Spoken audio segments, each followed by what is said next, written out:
자, 모두들 반갑습니다. 강태공입니다. 자, 금일은 삼성전자가 인수하는 이 기업 임직원만 자사주 쓸어 담고 있는 중입니다. 라는 내용을 가지고서 방송을 좀 진행해 보려고 합니다.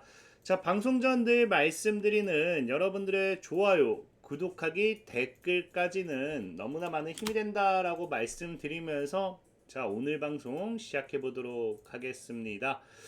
자, 일단은 제가 최근에도 삼성전자 관련되어 있는 종목들은 삼성전자가 아니어도 사는 게 좋다라고 늘 말씀드리는 게 과거에도 그래요. 과거에도 제가 이제 삼성전자 관련해 가지고 이제 삼성이 직접 고른 이제 이 종목 기업이다 해가지고 이 주식이라 했죠. 그래서 코리아 서키트 같은 경우도 제가 작년에 소개를 시켜드리고 지금 어떻게 되고 있습니까? 주가가 지금 현재 거의 6배 정도는 올라가고 있죠. 그래서 지금 현재 삼성전자 같은 경우도 최근에는 로봇 관련되어 있는 부분에 있어서 투자를 굉장히 많이 하고 있어요. 특히나 최근 이제 주목받고 있는 유로메카 같은 경우도 뭐 하고 있습니까? 삼성 계열 운용사를 통해서 지분을 확보했다라는 소식에 주가가 엄청나게 급등하고 있죠. 그러니까 지금 이 유로메카 같은 경우는 어떤 기대감까지 생기고 있느냐? 여러분들 최근에 이제 레인보우 로보틱스 아시죠? 레인보우 로보틱스. 레인보우 로보틱스 같은 경우도 삼성전자가 지분을 투자했다라고 하면서 추가 매입을 한다라고 하면서 이 자사주로서 편입하는 거 아니냐? 그런 말과 함께 주가가 거의 수십 배는 올랐어요. 수십 배는. 그러다 보니까 현재 방금 얘기했던 유로메카 같은 경우도 삼성의 이런 투자 모멘텀이 시장에 굉장히 이슈가 되고 있어요. 근데 분명한 건 뭐냐고 하면은 유로메카도 그렇고 레인보우 로보틱스도 그렇고 삼성이 왜 투자하는지 그리고 지금 유로메카와 레인보우 로보틱스의 뭐 차이는 무엇인지 이런 것들을 여러분들이 이해를 한다라고 하면은 향후 과연 삼성전자는 어떤 기업에 인수를 할 것인가 어떤 기업을 투자할 것인가에 대한 부분을 분명하게 이해를 할 수 있다라는 거예요. 그래서 오늘은 거기에 대해서 얘기를 해볼 거고 사실 방금도 얘기했지만 이 유로메카와 레인보우 로보틱스는 철저하게 현재는 좀 다른 부분입니다. 왜? 여러분들도 알지만 아까 이제 레인보우 로보틱스 같은 경우는 지금 현재 삼성전자가 지분을 직접 확보한 거고 유로메카는 삼성의 뭐다 투자사라고 봐야지 자산 운용사가 유로메카의 지분을 확보했다라는 거예요.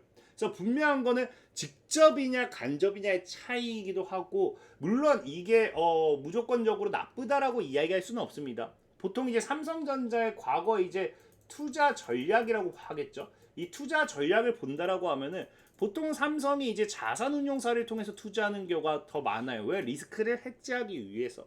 그래서 자산운용사를 통해서 이제 유망 분야에 간접적으로 접근을 하고 그 이후에 공동 프로젝트라든지 이런 것들을 다 협업으로서 확대를 해 나갑니다. 그래서 추후에 이것이 시장에서 검증이 완료가 된다라고 하면은 미래 가치성이 있다라고 하면은 뭐 한다? 삼성전자가 직접 투자라든지 M&A를 진행하게 돼요. 그래서 현재 유로메카 같은 경우는 오히려 자산운용사가 투자했다는 거 어쨌든 시장 검증 단계다라고 보시면 좋을 것 같아요. 그럼 왜 지금 유로메카를 삼성전자는 하필이면 지금 타이밍에서 유로메카를 검증을 할 필요가 있느냐를 본다라고 하면은 그건 최근 이제 삼성전자의 발표 때문이죠. 우리가 계속해서 이 향후 한 2, 3년 동안 삼성전자 하면은 이제 로봇 관련되는 그 모멘텀을 가지고 왔던 게 여러분들 이 삼성의 보핏이라고 할 거예요. 보핏. 그러니까 삼성이 이 로봇을 이제 가정용 로봇을 출시한다 뭐 이렇게 막 동그란 로봇이었나요? 그거 이야기했던 거 기억이 나실 거예요. 근데 중요한 거는 최근 발표에서 드디어 뭐를 했습니까? 가정용 로봇 보핏이 아니라 그 볼리죠. 삼성 가정 로봇 볼리를 출시를 중단했다라는 거예요. 그러면서 이게 지금 제가 날짜 나온 걸 캐치 못했는데 이게 한 2, 3일 전 뉴스예요. 그래서 출시를 이걸 지금 이제 중단했다는 거고 그래서 단기간에 삼성전자가 어디에 집중한다 했습니까?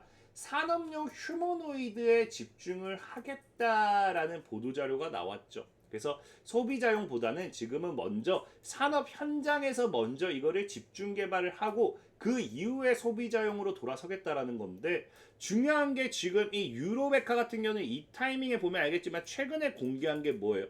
바로 이제 AI 휴머노이드라고 하지만 유로메카는 이제 여러분들 알다시피 이제 소프트웨어라든지 이 로봇 솔루션 이런 쪽으로도 좀 많이 활발하게 이제 진행하고 있고, 유로메카 하면 사실 여러분들 가장 크게 생각하는 게 협동 로봇. 그래서 지금 현재 이 삼성전자가 원하는 게 산업용 로봇이잖아요. 그러니까 사실은 휴머노이드라고 하지만 삼성전자는 엄청나게 대단한 휴머노이드를 원하는 게 아니에요. 뭐 점프하고 뛰어다니고 관절이 꺾이고 그런 걸 원하는 게 아니라 공장에서 사용할 수 있기 때문에 제자리에 사실은 박혀 있어도 괜찮다라는 거예요. 그래서 지금 유로메카가 공개한 로봇을 보면 아시겠지만 사실 그냥 기존에 유로메카가 있던 그 협동 로봇입니다. 그냥 팔. 그냥 협동 로봇에다가 그냥 본체만 달아놓고 몸체만 달아놓고 이런 식으로 휴머노이드 로봇을 공개했는데, 결국엔 이게 사실 삼성전자가 원하는 거예요. 왜? 산업용이기 때문에 산업용. 산업용이기 때문에 제자리에서 그냥 반복 작업 수행만 제대로 하면 된다라는 거거든요. 그럼 지금 중요한 거는 이 유로메카와 이 레인보우 로보틱스 이 두 로봇의 공통점이 있습니다. 지금 이제 분명한 거는 이제 삼성전자가 휴머노이드 로봇으로 가겠다라고 이야기를 했고, 그럼 과연 이 각각 삼성전자가 지분을 투자하고 이 자회사로 편입해버린 이 레인보우 로보틱스 그다음에 유로메카 과연 이 공통점이 무엇인가를 본다라고 하면은 여러분들 아마 거의 다 이해될 거예요. 뭐 한다? 말이 아니라는 거예요. 말은 하지 않아요. 유로메카도 그렇고 레인보우 로보틱스도 그렇고 움직임을 가능하게 해주는, 그 실질적인 구동이 가능한 하드웨어 관련되는 부분이라는 거예요. 그래서 언어보다는 로봇의 힘에 집중했다. 그래서 로봇을 움직이게 만드는 기술력이라는 거예요. 그래서 지금 완성의 휴머노이드 개발 단계에서 유로메카는 협동 로봇 기반의 확장성이 있고, 레인보우 로보틱스는 이족 보행이라든지 전신 제어. 그러니까 레인보우 로보틱스는 보행 쪽이, 사실 레인보우 로보틱스가 뭐 이 협동 로봇처럼 팔 뭐 이런 그런 부분 기술이 없다는 건 아니에요. 근데 지금 보다시피 사실상 레인보우 로보틱스는 원래도 그랬지만 이 이족 보행 쪽으로서의 기능이 더 컸다라는 거예요.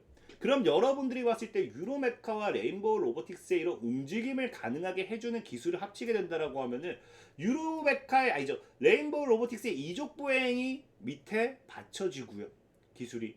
그 다음에 이제 유로메카의 협동 로봇 기반 확장성, 아까 얘기했던 상체가 여기에 받쳐지게 된다라고 하면은 뭐가 될 수 있다?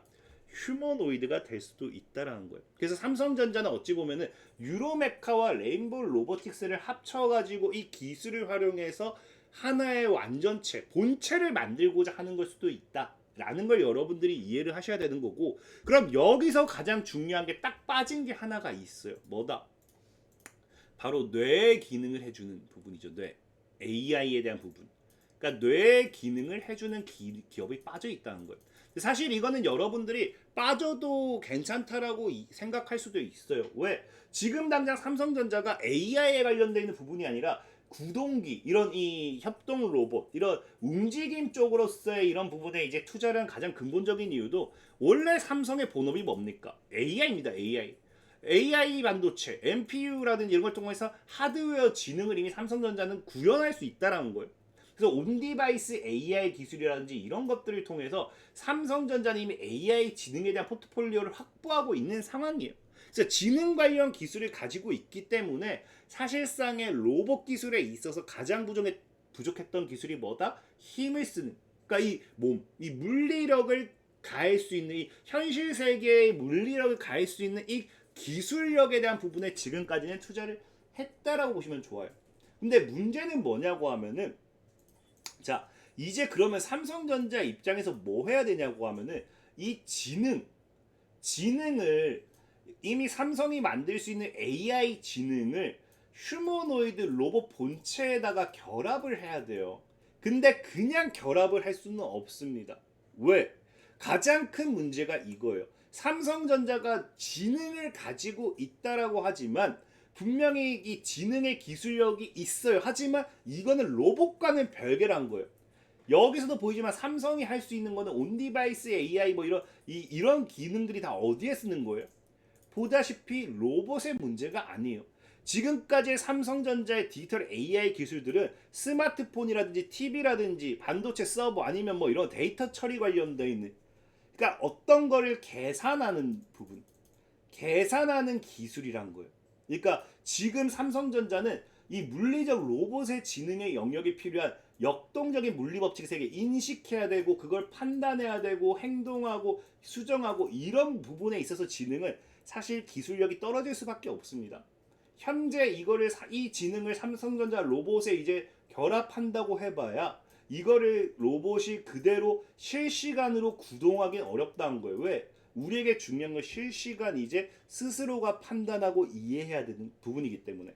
그래서 삼성전자는 어떻게 보면요, 지능적인 부분은 가지고 있어요. 하지만 이 지능을 현실 세계에 쓰기 위한 기술은 별도라는 거예요. 그래서 앞으로 삼성전자가 만약에 추가적인 로봇 관련되어 있는 분야에 있어서 인수를 해야 된다라고 하면은 이런 이 지능, 물리적으로 로봇이 극복해야 될 변수 이런 것들에 대한 부분을 계산할 수 있는 로봇 지능이라고 우리는 보통 표현을 해요. 이런 부분에 대한 투자가 나올 확률이 굉장히 크다라는 거겠죠. 그래서 제가 보는 관점에서 오늘 여러분들이 한번 눈여겨보면 좋겠다라고 싶은 기업이 그래서 시메스라는 기업이에요. 보다시피 사람을 위험에서 구하는 로봇의 눈이라든지 뇌 기술, 그러니까 한마디로 실시간으로 이 3D 비전 인식 기술과 AI 기반 제어 기술을 기반으로 상황을 판단을 하고 이런 것들에 대한 거를 즉각 대응할 수 있다는 거겠죠. 그래서 이 기술 같은 경우는 실질적으로 이미 삼성전자가 탐낼 수도 있어요. 탐낼 만한 기능이라 생각을 해요. 그렇기 때문에 이미 삼성이 아니라 하더라도 이미 SK라든지 대기업들이 뭐하고 있다. 앞다퉈서 지분 투자하려고 하고 있는 게 시메스라는 기업이에요. 그래서 이 기술 같은 경우 삼성전자도 도입을 하려고 하는 기술이고요. 이 시메스는 이거를 세계 최초로 개발한 3D 비전 AI 로보틱스 기술이고 이걸 제조업 현장에 빠르게 확산시킬 수 있다는 거죠. 그래서 삼성전자가 이 기업에 대한 기술을 인수하지 않는다 하더라도 삼성전자가 앞으로 이제 유로메카와 레인보우 로보틱스의 기술을 가지고서 로봇을 만들었을 때 산업용 휴머노이드 로봇을 만들었을 때 실제로 이거를 이제 구동하기 위해서 필요한 이런 인식하는 기능, 아까 했다시피 물리세계 이런 것들 모두 다 실시간 판단하고 대응하고 인식하는 이런 모든 것들을 하게 해줄 게 뭐가 된다? 시메스가 이걸 도와줄 거라는 거겠죠. 근데 문제는 물론 시메스라는 기업이 그래서 굉장히 긍정적이었는데 여러분들이 시메스를 보면 아마 또 욕을 할 수도 있어요. 그 이유가 뭐냐고 하면은 실적이 보면 알다시피 그냥 죄다 그냥 적자인데 적자. 근데 이걸 크게 신경 안 써도 되는 게 시메스가 작년에 상장됐죠. 작년에 상장됐는데 시메스 같은 경우가 보면은 적자지만 뭐 하고 있다. 3년 연속 대한민국 글로벌 파워 브랜드 대상을 수상하고요. 이 기술 선도 기업으로서 우뚝 썼어요. 그러니까 기술력은 인정받고 있다라는 거예요. 사실상 여러분들도 생각해도 지금 휴머노이드가 당장에 상용화가 안 되는 시점에서 시메스의 기술이 사실 크게 필요가 없는 부분이었다고 보시면 좋아요. 하지만 분명히 시메스의 기술이 앞으로 이 피지컬 AI라는 분야가 있어서 앞으로 성장하면 성장할수록 필수적인 기술이다라는 거고, 그래서 실적은 앞으로 로봇 시장 성장과 함께 분명히 실적은 흑자로 돌아설 수밖에 없는 부분인 거고요. 중요한 거는 지금 현재 이 시메스 같은 경우 그래서 기술 특례 상장으로서 상장을 한 기업이에요. 이런 기업 같은 경우 상장 이후에 향후 5년 동안은 실적 부분으로 인해 가지고 상장 폐지라든지 이런 사유에 해당되지 않습니다. 그렇기 때문에 사실 지금 당장은 실적을 안 봐도 돼요. 제가 봤을 때 시메스는 향후 2년 동안은 실적을 못 내도 괜찮은 기업이다. 기술력만 있다라고 하고 이걸 통한 어떠한 기업, 여기도 나오지만 쿠팡, 현대차, LG 에너지 솔루션 등 다양한 기업과 협력하고 있기 때문에 이런 부분에 대한 모멘텀만 계속해서 나와도 오히려 주가 상승의 탄력은 충분하다라는 겁니다. 그러면서 최근에 당장 아까 얘기했죠. 최근 보면은 이제 이사가 뭐 하고 있어요. 박준규 이사가 시메스 주식 매수 선택권을 행사해서 주식수를 확보하고 있고요. 김현우 이사 당장 12월 3일 4일. 그러니까 김현우 이사 같은 경우도 시메스 주식 매수 선택권 행사해서 주식수를 증가시키고 있고요. 이사들은 뭐 하고 있다? 주식을 담고 있다는 거죠. 저희도 얘기했죠. 제가 삼성전자가 5만 원, 삼성전자 5만 그 엄청 급락할 때 임직원들은 스톡옵션을 통해서 자사주를 쓸어 담았습니다. 그때도 얘기했죠. 얘들이 바보가 아니다. 내부 상황을 더 잘할 거다. 그리고 삼성전자는 지금 2배 이상 올라가고 있어요. 그것처럼 현재는 뭐다? 시메스에 대한, 특히 지금 시메스를 주식 매수권 선택하는 행사를 한 이 구간이 어디냐고 하면은 거의 신고가예요. 단기 신고가 굉장히 리스크가 큰 자리죠. 근데 이 구간대를 오히려 뚫어내면 뭐 할 수 있다? 신고가로도 연계되는 구간이다라는 거예요. 그걸 이해하셔야 돼요. 특히나 과거와 다른 게 시메스가 지금 뭐 하고 있냐고 하면요. 과거에는 긴 윗꼬리를 달고 사실상 캔들의 고점이 뭐였다? 3만 원 위를 돌파한 적이 없어요. 근데 지금 3만 원 위를 돌파시키면서 상승 추세를 지켜내죠. 그래서 시메스가 사실 지금 가장 기대되는 거는 지금보다도 다음 달 여기서 양봉 캔들을 만들어주고 이렇게 마무리하게 되면은 삼각수렴 돌파 양봉 캔들이 나오면서 그 다음부터는 장대 양봉을 쏘아 올려도 사실 할 말이 없다라는 거겠죠. 그래서 시메스 같은 경우가 차트적으로도 굉장히 기대가 되는 부분이다라고 좀 말씀을 드릴게요. 자, 그래서 이 시메스에 대한 부분 만약에 여러분들이 매수하고 싶다 하시는 분들은 만약에 내가 가격 전략까지 궁금해요. 내가 이거 어떻게 대응해야 할지 모르겠어 하시는 분들 제가 영상 하단에 댓글에 남겨놓을게요. 이렇게 텔레그램 주소 댓글 남겨놓을 테니까 참고하시면은 이 텔레그램을 통해서 제가 이제 이 가격 전략 지금 업로드 해드리도록 하겠습니다.